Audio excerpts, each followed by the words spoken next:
Herzlich willkommen zum ersten Darmstädter Gespräch des Jahres 2021 unter dem Motto Komm ins Offene, erfüllen der Sinn und sein Preis, hier aus den Kammerspielen in Darmstadt.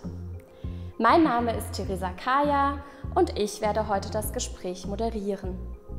Ich freue mich, mit Ihnen folgende Gäste begrüßen zu dürfen. My name is Marcos Novais. I'm a dancer from Hessischen Staatsballett. I work as a professional dancer since 10 years already. I live for this, I breathe dance, my soul is a dancer, and I'm really glad that I can be what I wanted to be since young. And because on the stage I can be myself, I can transformate myself, I can transcend my soul, and I'm really glad to be a dancer and be myself. Mein Name ist Rhea Seehaus und ich leite das Innovationslabor der Mission Leben in Darmstadt. Ich habe lange in der Wissenschaft gearbeitet, das hat mir irgendwann aber keinen Spaß mehr gemacht, weil es so weit weg ist vom Menschen. Und jetzt bei Mission Leben habe ich die Chance, wirklich näher an den Menschen ranzukommen. Wir können gemeinsam in den Teams neue Ideen entwickeln, um gemeinsam unsere Gesellschaft zu verbessern. Und das ist für mich ein echtes Herzensthema. My name is Riazuddin Kawsar and I'm the co-founder and CEO of Spacenus. I used to design cities and for that I needed satellites. So I studied geospatial technologies and from there I found agriculture. My mission is to ensure sustainable farming in every field of our planet.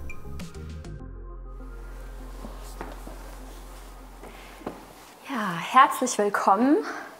Rhea Seehaus ist promovierte Erziehungswissenschaftlerin und hat unter anderem als wissenschaftliche Referentin im Gender- und Frauenforschungszentrum der Hessischen Hochschulen gearbeitet.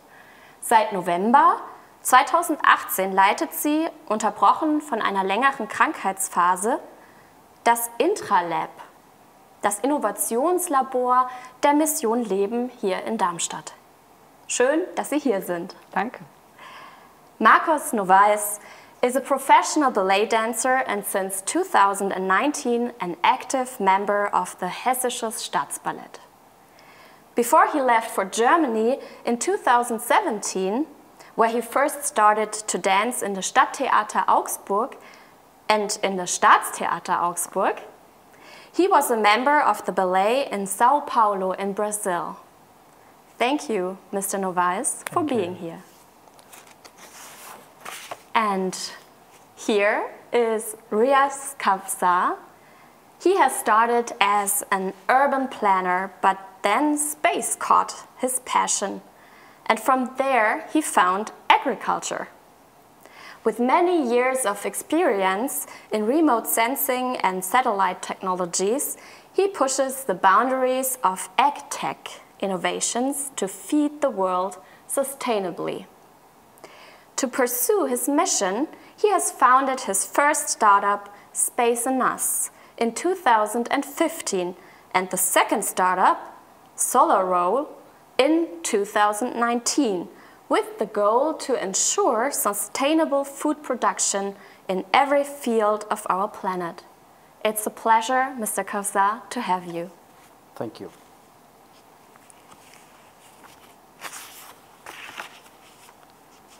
So, Frau Seehaus, als Sie vom Motto gehört haben, Komm ins Offene, welche Assoziationen kamen bei Ihnen auf? Ich finde, es hat was ganz Positives, auch gerade in der Corona-Zeit. Komm ins Offene, das ist ja ganz lange Zeit auch was gewesen, wo man überhaupt noch soziale Kontakte haben konnte im Offenen. Und ich finde aber auch, es hat ganz viel mit dem Inneren zu tun. Ne? Komm ins Offene, mit dem, was dich innen drin bewegt, wofür du vielleicht brennst oder ne, was. Also ich finde, das ist so, ist auch ein bisschen wie so eine Lebensmaxime. Komm ins Offene, dann wird es dir an vielen Stellen auch besser gehen. Also ich finde es ein ganz wunderbares Motto. With Corona and all its challenges, with the lockdown, our lives have changed a lot. And so, in how far has your daily routine changed?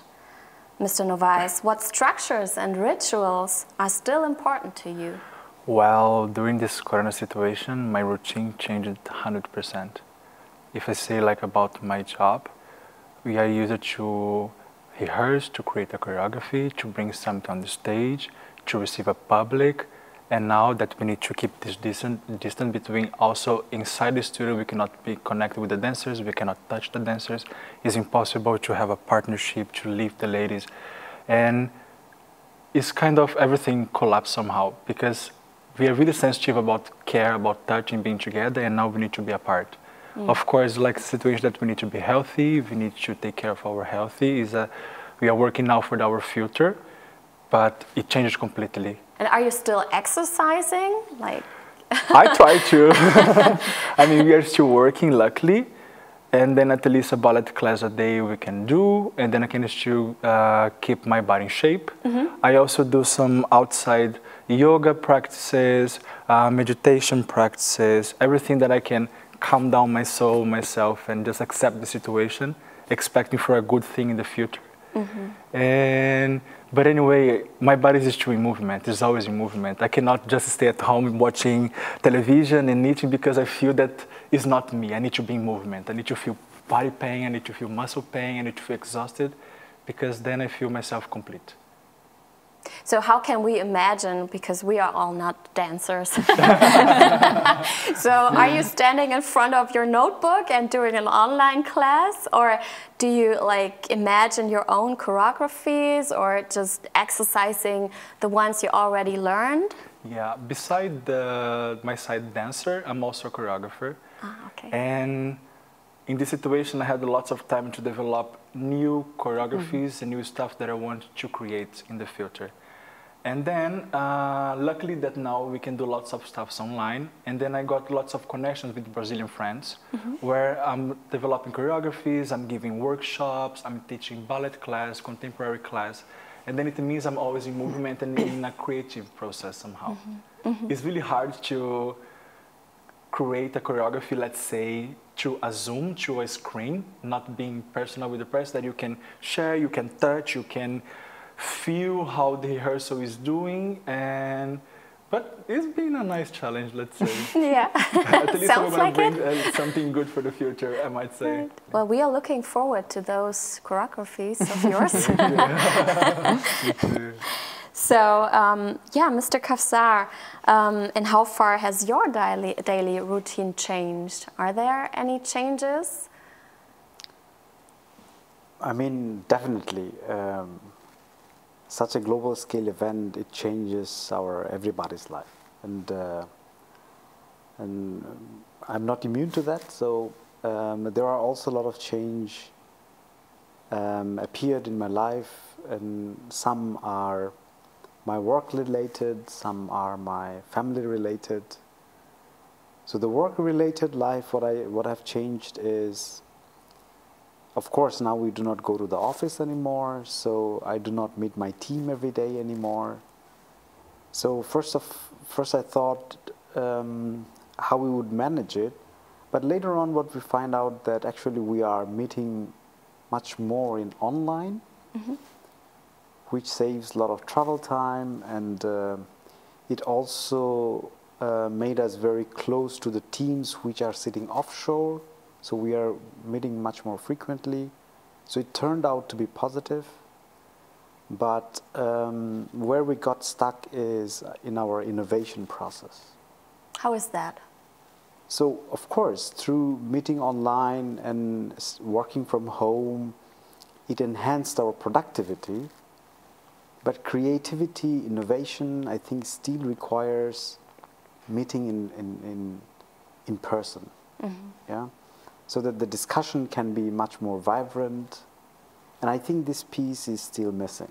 So we got a little bit behind in innovation process, but we became a bit more productive. So that means we are doing more than we did before, but the innovation pace became slower for me as well as for my whole team. And on the other hand, in my personal life, so as I'm living here, my family, my parents, they are living in Bangladesh. So in the past, maybe I was talking with them once in every month or something like this. But now I'm talking with them almost every week. So probably I'm staying more home and maybe I don't have much to do. So that also brought me a little bit closer to my family. So even though they are so far away and you can't travel. Connecting digitally. Right. Staying connected. Frau Seehaus, welche Erfahrungen haben Sie gemacht? Welche Veränderungen gibt es in Ihrem Berufsalltag oder auch im privaten Leben? Also bei mir fiel es ja ein bisschen zusammen, dass ich letztes Jahr an Krebs erkrankt bin und dann die Chemotherapie genau kurz vor dem ersten Lockdown stattfand. Das heißt, wir sowieso schon einen privaten Lockdown hatten mit keinem Kontakt mehr nach außen. Und dann aber zu merken, und ich glaube fast, es hat es ein bisschen einfacher gemacht, ne, dass der Lockdown auch im Äußeren stattgefunden hat und zu merken, überall verändert sich gerade die Welt. Es ist nicht nur meine Welt, die sich verändert durch diese scheiß Krankheit, sondern die ganze Welt verändert sich. Und wir sitzen alle plötzlich wieder im gleichen Boot und müssen irgendwie gucken, wie das vorangeht. Und das fand ich schon dann auch irgendwie eine Erfahrung, also zu merken, wie alle, ne, die Digitalisierung mehr erleben, zu gucken, wie können sie mit Freunden oder Familie näher zusammenrücken, obwohl sie eigentlich weiter entfernt sind und zu sagen, ne, oder wie kann ich ins Offene kommen, wie kann ich mich draußen treffen, ohne dass Gefahren irgendwie da sind. Also das fand ich jetzt ganz spannend. Und aufs Berufsleben, also das hat mich schon arg getroffen, dieser Schritt, aussteigen zu müssen, ja, also das Gefühl zu haben, ich habe das gefunden, wo mein Herz dranhängt und dann zack, so, jetzt erstmal rausgehen, das nicht mehr machen können. Und dann aber zu merken, okay, auf der Arbeit sind jetzt auch ganz andere Probleme. Es entwickelt sich da auch nicht so weiter, wie du dachtest. So, also genau, von daher fand ich, also ne, Corona ist furchtbar und auch diese Erfahrungen der 2 Lockdowns sind irgendwie schwierig, ist keine Frage. Aber da war auch was dran, was es mir zumindest mit dieser Krankheit vereinfacht hat. Ne, weil wir plötzlich alle in der Situation waren, für die anderen ging das Leben auch nicht weiter. Und alle haben sich nur noch digital getroffen. Ja. So würde ich es vielleicht sagen. Aus dem Offenen heraus sozusagen. Sie sind mit der neuen Stelle in das Offene hinein ein Stück weit und mit der Krankheit und durch Corona aber auch dann wieder herausgetreten. Genau. Ja.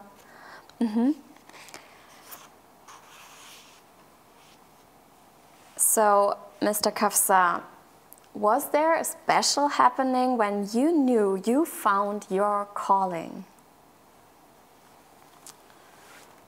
I mean, I think I have to mention the year 2012 in this case, because that's the time I think a lot of things in my life changed. So from that year, before that, I was an urban planner, I was designing cities, so it was a very different kinds of work I used to do.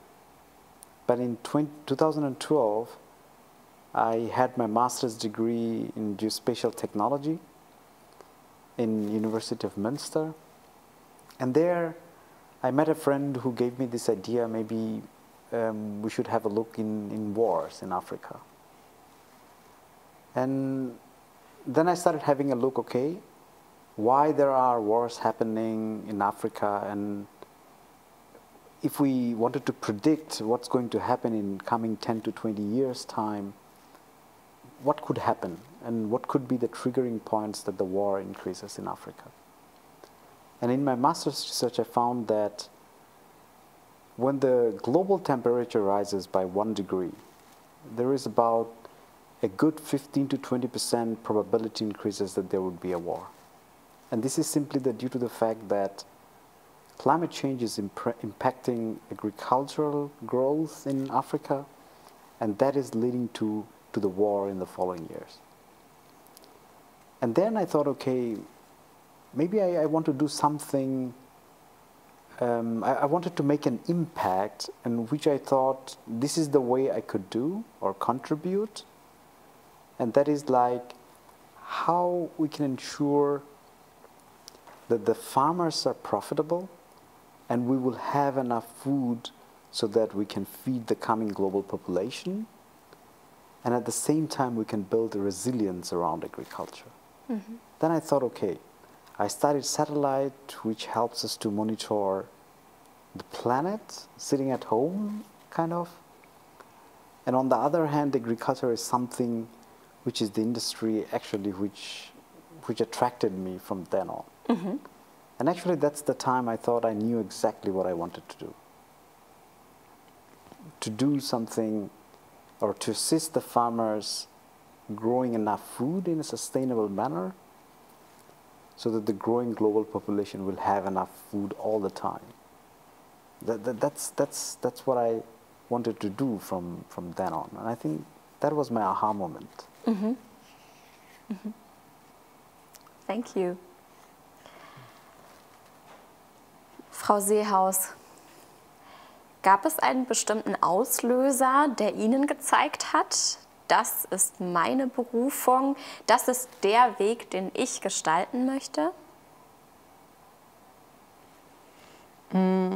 Ich glaube, es war andersrum. Es gab verschiedene Auslöser, die mir gezeigt haben, das ist nicht mehr der Weg, der zu mir passt. Das ist nicht mehr der Weg, an dem das Herzblut dran klebt. Also ich habe immer den Anspruch, was zu tun, wofür ich brennen kann, was mich irgendwie erfüllt, ja? Wo ich irgendwie nicht unbedingt ich als Person weiter vorankomme, sondern wo ich etwas voranbringen kann. Das ist das, was mich irgendwie umtreibt. Und das war eben lange in der Wissenschaft.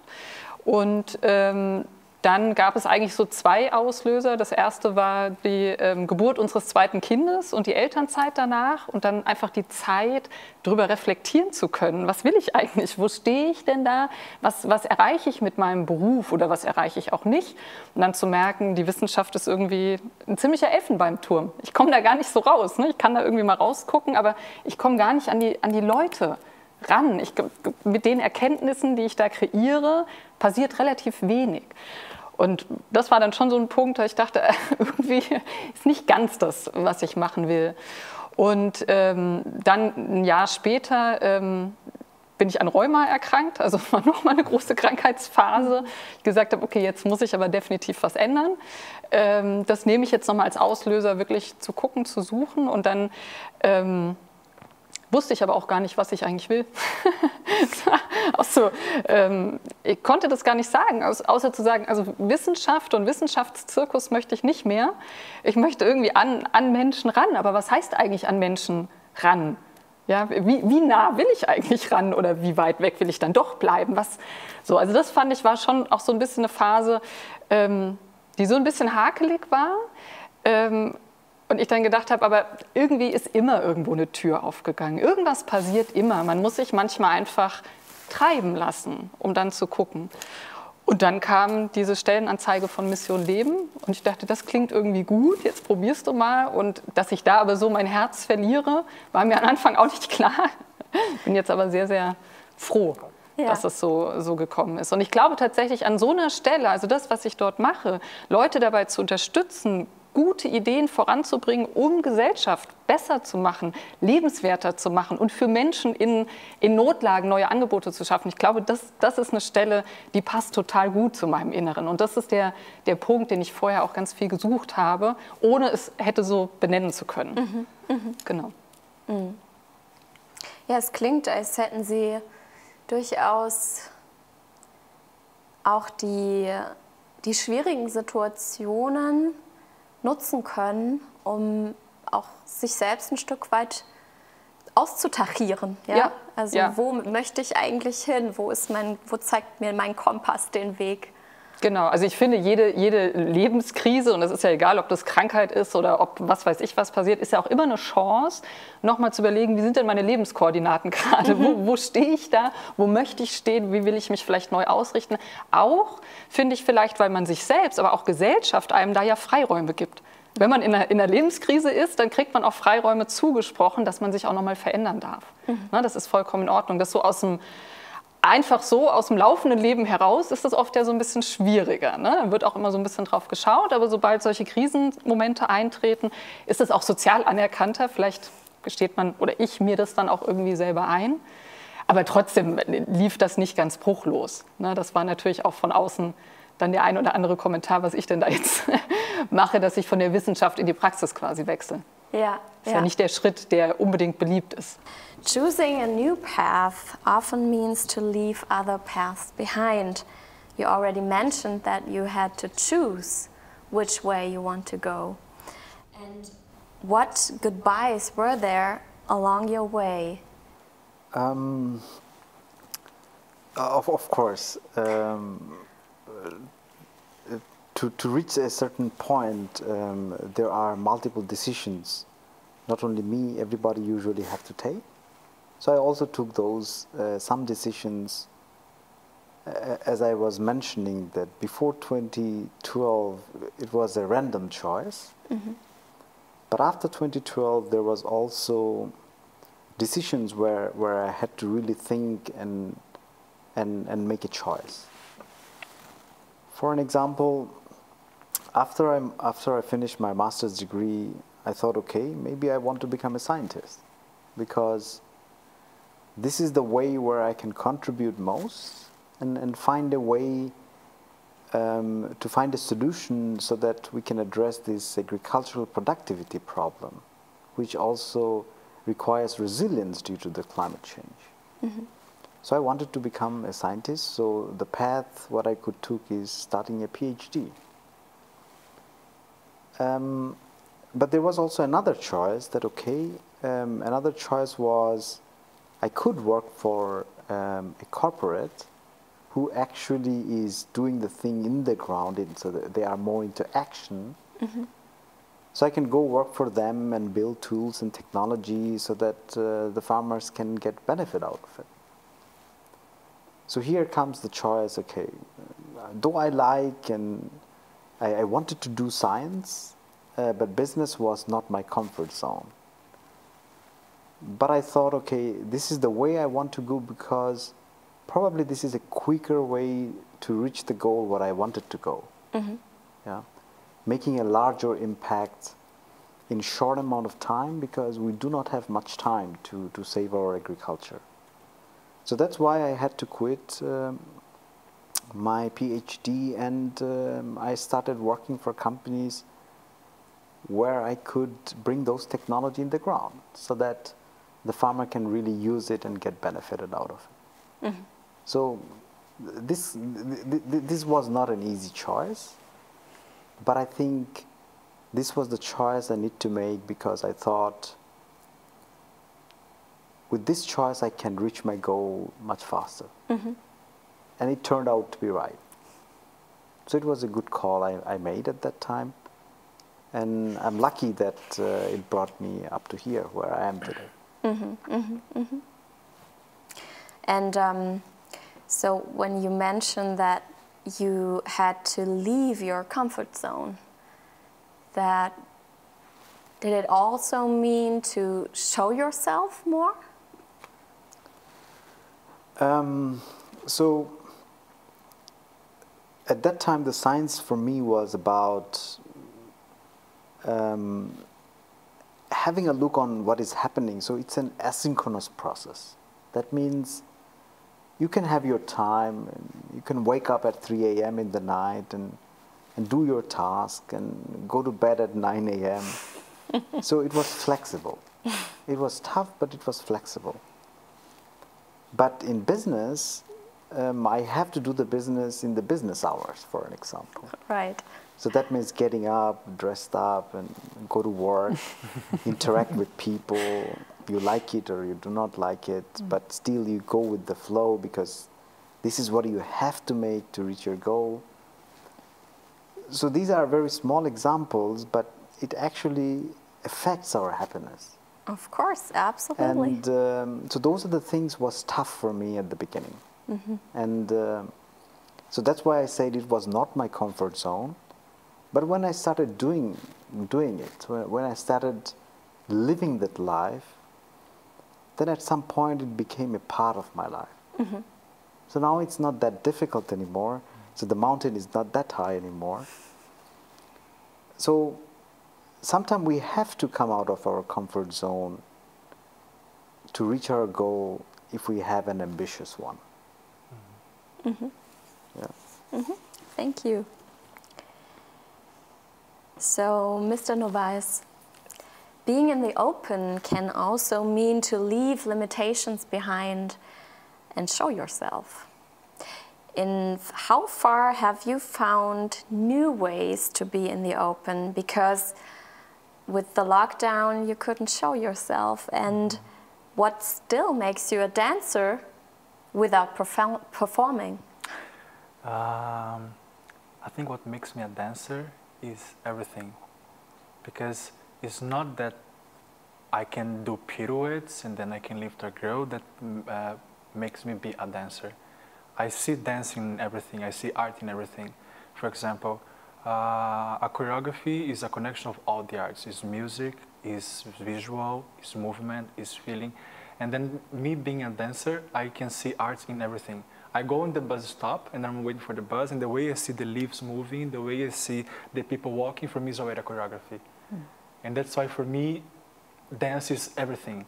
I listen to music, I'm already dancing. I'm cooking, I'm dancing. I'm taking a shower, I'm dancing. I'm sleeping, I'm dreaming that I'm on the stage performing. You know what I mean? It's the whole time I'm in this constant dance life. I think that's what makes me be a dancer. Frau Seehaus, im offenen Sein kann auch heißen, aus der Enge hinauszutreten. Wir haben vorhin schon mal kurz so ein bisschen uns rangetastet. Stichwort Freiheit. Welche Wege haben Sie gefunden, um sichtbar zu bleiben und um das sichtbar zu machen, was Ihnen am Herzen liegt? Ich würde sagen, es steckt eine Chance auf Freiheit drin. Nicht jeder kann sie nehmen oder nicht jeder möchte sie nehmen. Aber ich glaube, wenn man es so sehen kann, dann befreit es einen auch wieder. Ja, weil es dann, gerade wenn es krisenhafte Ereignisse sind, dem Ganzen auch ein bisschen den Schrecken nehmen. Ne, dann zu sagen, es sind auch immer Chancen, an denen ich irgendwie wachsen kann, an denen ich mich verändern darf, an denen ich vielleicht auch neu sichtbar werden darf, an denen ich andere Seiten zeigen darf. Also merke ich ja an mir auch, das letzte Jahr ist nicht spurlos an mir vorübergegangen, und an bestimmten Stellen bin ich kompromissloser geworden, ja, weil ich sage, da habe ich jetzt keine Lust mehr drauf. Da ist mir jetzt meine Lebenszeit zu kostbar, mich mit bestimmten Sachen auseinanderzusetzen, oder für bestimmte Sachen habe ich kein Verständnis mehr. Ich sage, das war jetzt ein hartes Jahr für alle, ja, und wenn manche sich da nicht bewegen wollen, das verstehe ich nicht mehr. Ne, so. Und gleichzeitig aber auch, ja, es sind auch Chancen, einen an bestimmten Stellen weicher werden zu lassen, ne, auf andere Leute zuzugehen oder zu sagen, Mensch, da entstehen noch ganz viele tolle Sachen. Also das für mich gerade mit der Krebserkrankung auch noch mal eine große Erfahrung, mit der ich sehr offen umgegangen bin, und was ich unglaublich bereichernd fand. Also so, das hat mich frei gemacht, weil ich gedacht habe, das ist kein individuelles Problem, es kann jeden von uns treffen. Ja, das ist jetzt, ich habe jetzt gerade Pech gehabt, aber es kann jeden von uns treffen. Und da müssen wir alle als Gesellschaft auch irgendwie mit umgehen. Und das ist mir klar, dass ich manchmal dann auch eine Zumutung bin an so einer Stelle, aber das kriegen wir schon irgendwie hin. Und gleichzeitig aber auch zu merken, es geht so vielen Leuten so. Also ich habe jetzt so viel Kontakt mit anderen Leuten in meinem Alter, die in der gleichen Situation sind. Also da finde ich, hat dieses Komm ins Offene hat auch was Gemeinschaft kreierendes eigentlich, was ganz, ganz Positives. Und das trotz Corona, ja, und alles digital. Also wo ich wirklich mit Menschen jetzt in sehr intensiven Austausch stehe, die habe ich noch nie gesehen. Mit denen hätte ich vorher auch keinen Kontakt gehabt. Ja? Und plötzlich gibt es da was verbindet, und weil alle ins Offene gekommen sind und sich getraut haben, darüber zu sprechen, kann was Neues entstehen. Und man kann anderen Leuten helfen. Das finde ich ganz großartig. Es lohnt sich, sich zu zeigen, höre ich daraus. Total. Ja.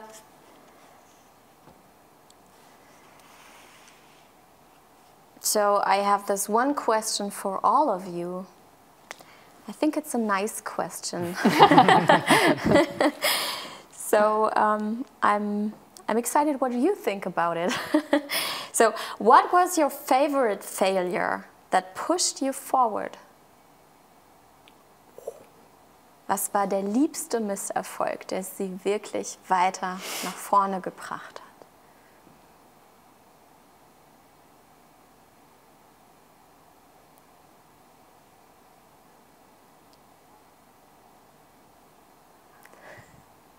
Were there any failures at all?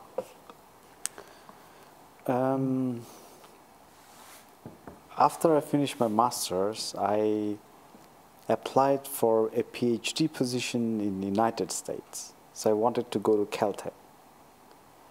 And this PhD was about, unfortunately, urban planning. And I didn't get the position. So as I didn't get the position, I was about to go home, actually. So I finished my master's degree here. I bought my plane ticket, so I was going back to Bangladesh.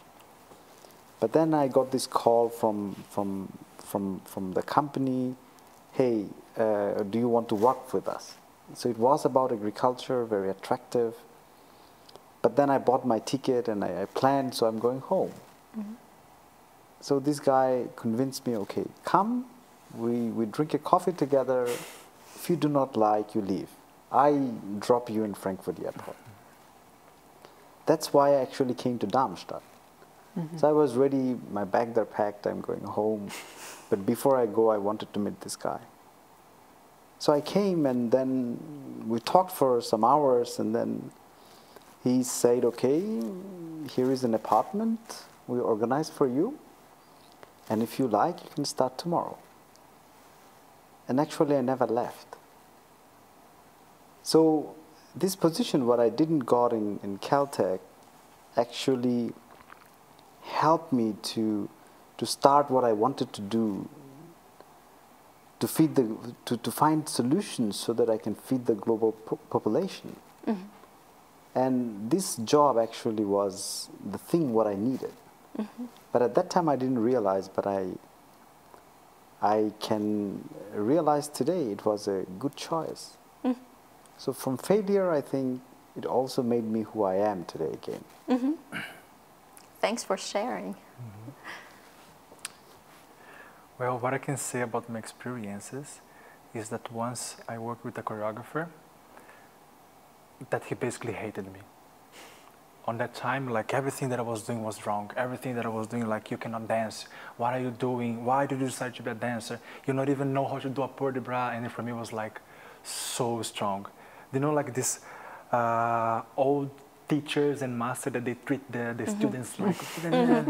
He like was in the movies. One. Yeah. Every day before I get into work, I was like praying outside. My God, protect me. This day we're gonna be short. Help me to be patient. And after years, I just see everything shifted. Everything that happened with me in this time, today, I thank for being in this situation. Because I thought that he hated me, but actually he loved me. Mm-hmm. And then that was his way to push me to mm-hmm. find my own way. Mm-hmm. Because if you just like care and give like a nice words, you can take it the way you want. But if you learn by the difficulties that you're not expecting to, you find a way to go over it. Mm-hmm. And then I learned how to be patient. I learned how to be concentrated. I learned how to give myself much more than I was mm-hmm. given at the time. Mm-hmm. And then this taught me so many nice things that I also bring for me, of course. I mm-hmm. think that's my failure that I learned a lot. Mm-hmm. Mm-hmm. And so, are you still in touch? Yes. Yes? Yes. He saw you dancing? He saw me dancing. He's an Argentinian choreographer that he lives in Brazil. And then we are still in touch. Okay. Well, thank you for sharing.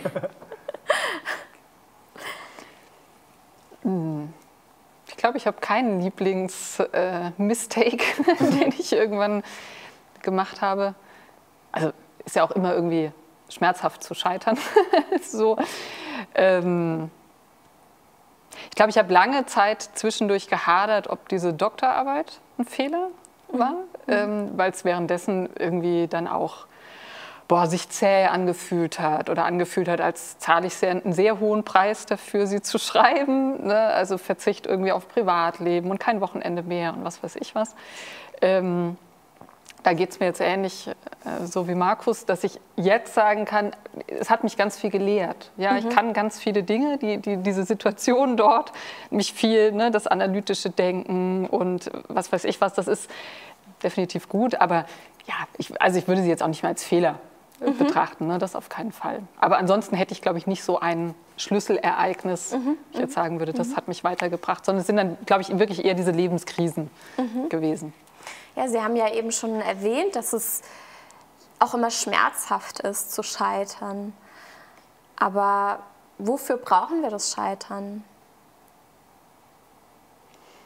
Naja, um wieder aufzustehen und weiterzulaufen, ne? Aber dann vielleicht in eine andere Richtung, um zu sehen, wo muss ich irgendwie noch mal was drehen. Aber ich will es nicht brauchen, weil es sich nicht gut anfühlt.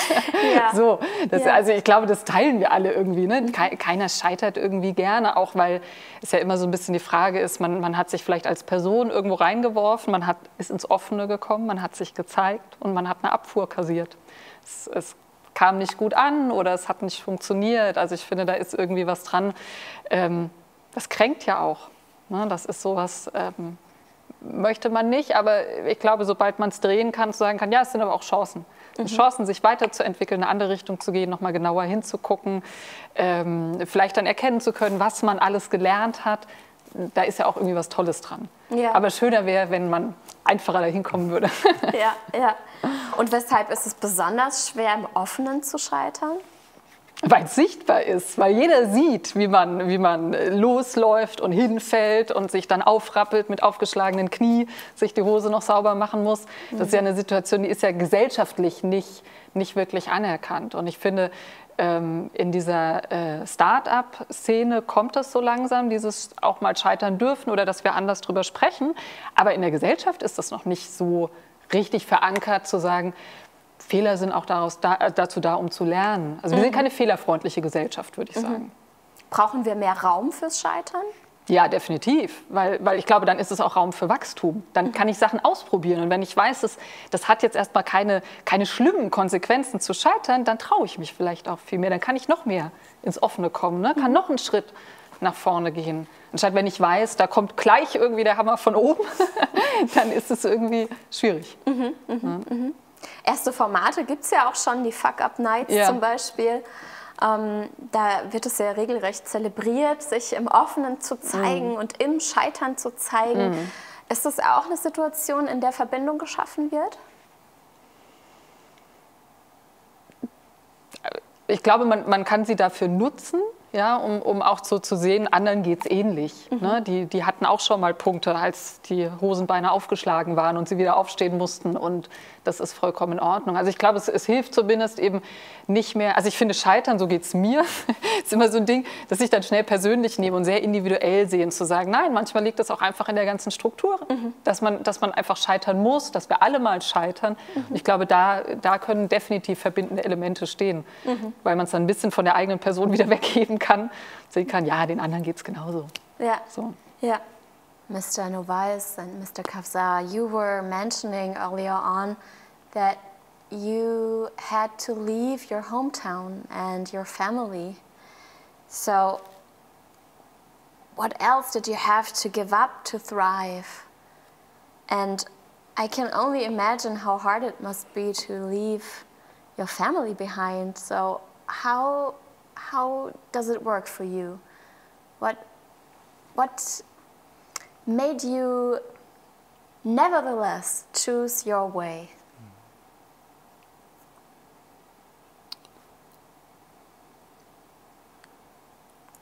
I mean, if we want to gain something, we have to sacrifice something. So this is what we also were taught when we were very young. And it was not an easy decision to leave home and imagine a life without friends I know or the family members I was living with, and imagining a life in a very new land, what I have never seen before, or I don't know anybody there. Of course, it was not easy. But the way I went through it is, it's like jumping on the cold water without thinking about anything. Got on the plane, and then I started this thinking when I was here. And you had no return ticket? No. Unfortunately, the scholarship program didn't give one-way ticket first. Right. And then after you finish the degree, maybe you get another ticket when you go back. So there was no time to think. I started thinking when I was here. For me, I just figured out how hard it was to take this decision when I was here. Also, it's really similar what he said. Because for me, I had everything planned. It was everything so easy on my mind. Okay, I go to Germany. I'm gonna look for I'm looking for a better condition, for a better career. I always dreamed and worked to get here, and then it was an opportunity that I couldn't refuse. And I accepted that everybody supported me so much. But when I got here, I just figured out that it's complicated. It's like I need to get adapted in a different language, in a different culture, in a different weather, in a different time with my family, living far from everybody that I had and starting a new life from zero. That for me is the hardest thing ever, start everything from zero. Where you don't know anyone, you barely speak the language, and then that for me was hard. But it's okay, I took it as a challenge. I knew that would be like this, and then not that I came ready, but I worked for this. I'm still working for this. And I think with this Corona time, it just made it more complicated. Because on my mind, since I moved to Germany, it was okay, I go, I work for 1 year, and then I know that on summer I have at least 6 weeks free. I go home, I go to see my family, I go to visit everybody, then I come back recharged. The first season, I could do this. The second season, I was changing theater. I was moving to Wiesbaden. And then I just had a really short time as a holidays. And then I couldn't go to Brazil. Because of course, the ticket's really expensive. The time flying is 12 hours just to get there and 12 hours to come back. It doesn't make sense to go for a week. And then I decided not going, expecting that I could go on the next one. And then Corona happened. I didn't went home. 2 years without seeing my family. And then, if I cannot go in this summer now, like in July, it's going to be 4 years without seeing my family. And then in this time, I figured out that was really hard taking this decision. I don't regret being here, of course, but I don't know when I'm going to see my family again. That's the hardest decision, the hardest thing for me. It's my decision. I'm really happy that I'm here, but of course, there's this second part that is really complicated, you know what I mean? All my past, somehow I need to not live in a corner, but it's not related with what's going on here now. Right. You know what I mean? But of course, it's part of me, is my story, is my family. Yeah. I think that was the hardest thing for me, to figure out how far is Germany and Brazil. Right. Did you have a special person in your life who has helped you to follow your calling and helped you being true to yourself and also to show your true self? My mom. She was everything for me since really young. She was like teaching me how to be responsible, teaching me how to become a man, teaching me how to respect people around, teaching me how to be strong for any decision or project that were going to come towards me or towards my professional decision or my way to behave. She never, of course, she said lots of no's, of course, the mother, but she knew what she was doing. And then I'm here now because she did what she thought was right. In the moment that I want to go for a scholarship or somewhere, when she thought was not the right time, she said like, no, now is not the time for you to go. When I went back to her like, Mom, I want to go now, she said like, now is your time. Now I know that you are ready to go. And then I went, and then I'm here in Germany because of her support. And then I think she is my idol. I say my mom. So I have to go back to the shadow part. Yeah. Because was it always easy to become a dancer and showing yourself, your passion? Not at all. Like, I'm a person that I really like challenge somehow. And then turning a dancer, especially a professional dancer, it still is a challenge. I'm a really quiet, introspective person and shy.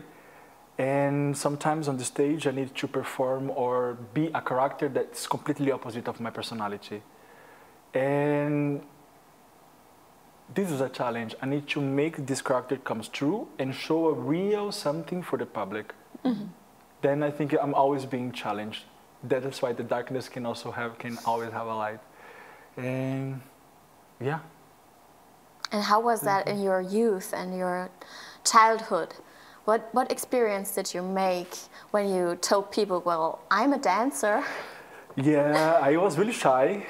I don't know, like I didn't know how people would react. Like, oh, he's a dancer, making these kind of jokes.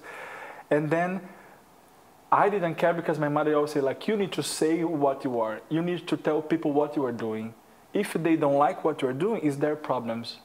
But if you want to go through for this, you need to know that people are gonna like, people are gonna enjoy, and people are gonna hate it. It's their opinion. You need to find your way through and go for it. And that's what I did. And then I never felt, I don't know if I never felt any prejudge, because I always had the support behind me. Then I could see other doors instead of just being focused on what was wrong behind me.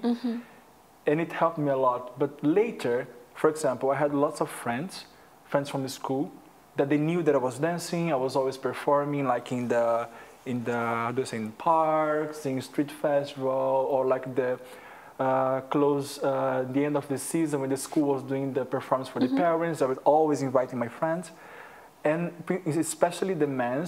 After when they saw me performing or doing a ballet class, they always came to me and said, like, I'm sorry, I want to apologize because I never said anything in front of you. But of course, I still had this prejudice about you being a dancer. But now that I see with my eye what is being a dancer and what is being on the stage, I want to regret about my thoughts. And this for me was like, okay, amazing. I'm doing the right thing. Yes. And that's why I really became a dancer, because I want to tell people and share with people my art and my soul, and not expecting to get flowers or tomatoes on me. I just want to share my my art and be what I want it to be. Right, right. Thank you for sharing that.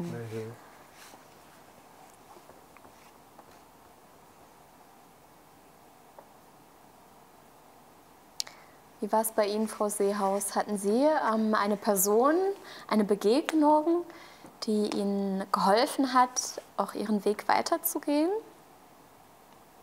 Ja, ich glaube, an ganz vielen Stellen habe ich immer Wegbegleiterinnen oder Wegbegleiter gehabt. Also angefangen von meinen Eltern auch, die irgendwie sehr unterstützend sind und auch immer Freiräume gegeben haben. Also ich finde, das ist ja auch wichtig. Um Wege zu gehen, braucht es irgendwie Freiräume, ne? Oder ja, dann meine eine Chefin in der Wissenschaft, ja, die irgendwie auch diese Freiräume gelassen hat, aber dann auch gleichzeitig da war.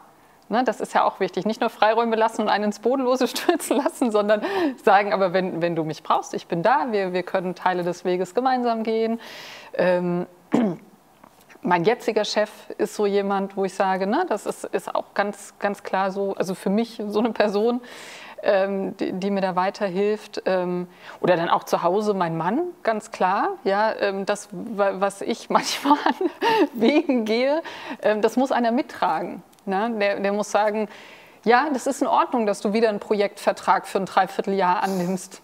Das ist in Ordnung, dass du von einem befristeten Vertrag zum nächsten dich hangelst und nicht das oberste Ziel ist, eine unbefristete Stelle irgendwo zu haben mit einem höheren Gehalt, sondern wenn dich das nicht glücklich macht. Und das ist schon auch, das muss man, glaube ich, auch aushalten können, das zu machen. Und gleichzeitig mir hilft es total viel, ne? zu merken, da sind Leute, die mir nicht reinreden, sondern die Freiräume geben, die Leitplanken zeigen, sagen, guck mal, da ist ein Geländer, an dem kannst du dich festhalten, oder die für Gespräche offen stehen, um Dinge reflektieren zu können. So, also von daher, ich würde sagen, es ist nicht eine Person, sondern an bestimmten Stellen des Lebens sind es immer wieder Personen gewesen. Oder sind es einfach noch. Mr. Kawsar, how do you rate your decisions along the way in retrospective? I would be very happy if I could say there was no wrong decisions. But unfortunately, there was many wrong decisions, maybe most of it. There was very less good decisions. But wrong decisions are, I mean, as I pass through, so I can laugh about those decisions. But those decisions which were wrong, it didn't went in vain, because I think I learned from those. Yeah, because when I've been through, I know what I can achieve or what I can do or what I cannot do, because this is also important to know. So those wrong decisions also help me to figure it out, my capabilities and my limitations. Mm-hmm. So of course there was many wrong decisions. Yeah. But those decisions helped me to learn. Mm-hmm. Maybe about a bit myself, also about what could have been better. So this is why I'm hoping that what I have learned from those, maybe I can make even better decisions in the future. Mm-hmm. Yeah. Mm-hmm. What about you? I don't regret about any decision that I've done. Maybe it was an easy decision, some was like completely easy, of course. But I think like about my story life, everything happened the way it should be, I believe. Because I was expecting for something, and suddenly something completely opposite happened, and then I went through this opportunity, and then it just drove me in a different way. And then like it's just spontaneous and like last minute decision that I don't regret. You know, that's why I'm here, that's why we are together now in this moment, because all the decisions I have taken in the past. Right. Yeah. Right. I think I haven't. Mhm. Wie geht es Ihnen, Frau Seehaus, wenn Sie zurückblicken und auf Ihre Entscheidungen schauen? Sind da Entscheidungen dabei, wo Sie sagen, Sie hatten vorhin die Doktorarbeit kurz erwähnt. Ja, wie bewerten Sie Ihre Entscheidungen? Meine Mutter sagt immer, alles ist für irgendwas gut. Oder es wird schon für irgendwas gut sein. Und das ist mir wirklich in Fleisch und Blut eigentlich übergegangen, wie so ein Mantra. Also bestimmte Entscheidungen nicht in gut oder schlecht einzuordnen, sondern zu sagen, also manchmal war es halt für weniger schöne Dinge gut, ne? Oder man musste über Umwege daraus lernen. Aber nee, also wenn ich zurückblicke, würde ich nicht sagen, es gab Entscheidungen, die hätte ich noch mal besser anders getroffen oder so. Also manchmal war das, was da rauskam, vielleicht ein bisschen, aber es ist okay. Mhm. So. Mhm.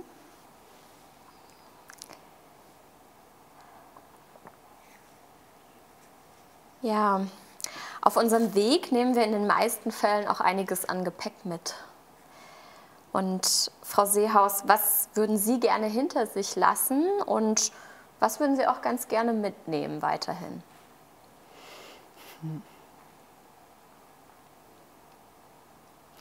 Naja, hinter mir lassen, glaube ich, diese Punkte, die ich vorhin angesprochen habe, ne, Angst vor dem Scheitern, ne, oder so Selbstzweifel zu haben, dass man scheitern könnte. Das ist ja auch was einen sehr, sehr minimiert in den eigenen Möglichkeiten. Ich glaube, das mag keiner gerne im Rucksack mit sich rumtragen.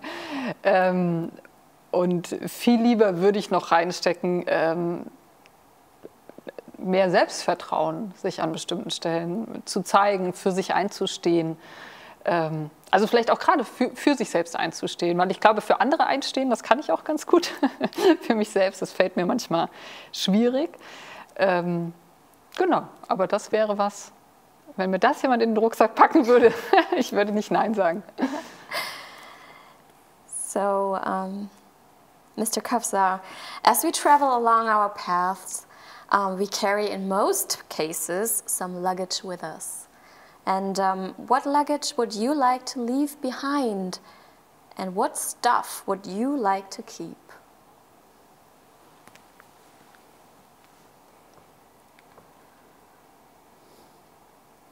So, I want to keep everything. Yeah, I don't want to let anything go. You need a huge but of course, bag. We also need to optimize how much I can carry. Definitely, I will take my dream, my vision, my mission with me. Mm-hmm. So this will always stay with me because this gives my life a purpose. Mm. And few things maybe I will not carry with me because this makes me heavier to move. But at the same time, I also do not want to keep it open, so I also need those closures so that I can leave those behind. So we're almost at the end of our talk now. And I'd like to know what touched you, because we've heard a lot stories and thoughts, and so what touched you, what the others shared? I think one thing I find really interesting about Marcos is when you were a child and you were a dancer, but you were not, I mean, your surrounding was not actually comfortable for you, but still you went through and you became a dancer. This is something amazing. Yeah? I would say that like what touched me, of course I couldn't understand 100% that you said, but that we have 3 different lives, 3 different personalities, 4 of course including you, and we could go through what we wanted to do, and then we could reach what we were working and looking for. And then I think that is really important to share and to be always reminded said that like we need to work and then we can do whatever we want to. And then I think it's really nice that we have 3 different lives, but we still reached what we wanted to get. I think that what touched me like today. Ja, und ich glaube, also mich hat sehr berührt der Mut der beiden, so viel zurückzulassen und Family ist hier, New Job ist hier. So, also das finde ich großartig. Da ziehe ich meinen Hut. Ja. And are there any questions you'd like to ask each other? Like, is there something you shared and you heard and you would like to ask a little bit further? Wir haben jetzt viel gehört, und gibt es vielleicht auch eine Frage, die Sie an die anderen haben? Ja, wo Sie einfach dachten, oh, da würde ich gerne noch ein bisschen mehr drüber erfahren, oder vielleicht auch noch was ganz Neues, was noch nicht Raum gefunden hat. Und Sie dürfen es gerne auf Deutsch fragen. I have a question for both. Like, do you still, what do you think about the future? What do you expect about the future? Do you still want to bring and fight for what we were fighting until now?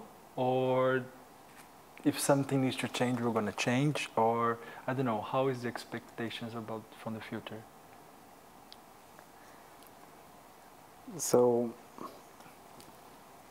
until now, I talked about what I wanted with my life. But I think now I am in a point in my life, I don't want much for me anymore, but what I care about is my next generation. And maybe it came from this, the reason is because I am doing business with agriculture, and agriculture is like having a long-term perspective. Farmers do not plan for 2 years or 3 years. They make plan for 30 years. So maybe that gave me the perspective that I had a great childhood and life until I am here. So at least my next generation deserves that they at least can enjoy the same. This is what I would try to do and I would like to do. So that's one perspective. Maybe I would like to go in that direction more than mine.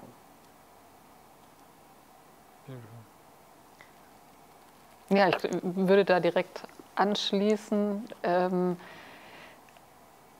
Also ich glaube, die Zukunft muss sich ändern, schon durch Corona. Es sind jetzt so viele Stellen, die in Bewegung geraten sind. Und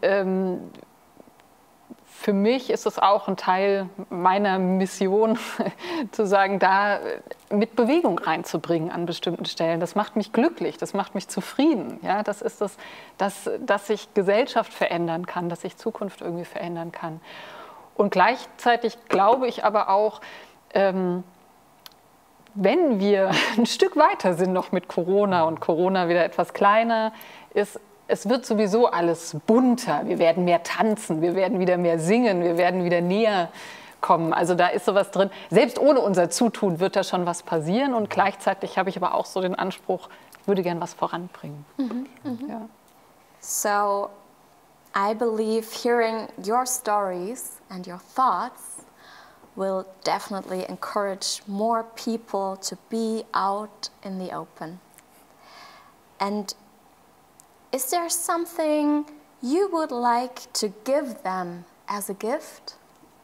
A thought or a picture? Something you would like to share as kind of a saying goodbye? Yeah. Can I start? Yes, of course. I would say like, be yourself and never give up about anything you want to do. Maybe it doesn't seem that it's a right decision, it's okay. If you feel that you want to change and commit for this and go ahead. Because if we don't hold by ourselves, nobody will gonna do. And then the only thing that we need to look for the future is opportunity and being ourselves. This we're gonna bring happiness, we're gonna bring healthy, we're gonna bring mental healthy, and etc. Just be yourself and fight for what you want to. That's it. Thank you.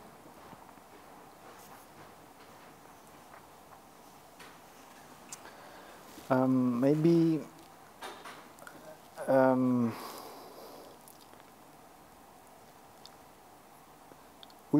in our life we always face different kinds of uncomfortable, complex, tough situations.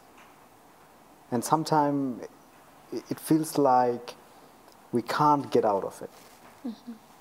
And I think what worked for me most of the time is being open about those issues and communicate. So when we start communicating with, it can be with parents, with family, with colleagues, or whoever, being true to them and being able to communicate makes life easy and makes us really happy. Because then the other part sees the perspective or the reason of decisions. I think that helps. So communicating is good. Ja, ich würde das gerne nochmal auf das Motto beziehen, komm ins Offene. Also ich glaube, das ist was, was ich jedem nur mitgeben kann, weil komm ins Offene heißt auch immer, finde eine Gemeinschaft. Egal an welchem Punkt man ist und ob man jetzt gerade aus einer sehr, sehr schlimmen Phase raus agiert, aus einer positiven Phase, es tun sich ja neue Wege irgendwie auf. Und manchmal ist es schwer, ins Offene zu kommen.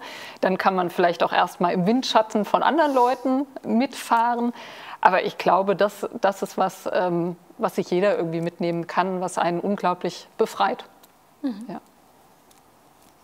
Dankeschön. Ja, vielen Dank für Ihre Offenheit und fürs offene Kommen. Das offene Kommen. Thank you so much for sharing your thoughts in the open with us. Danke.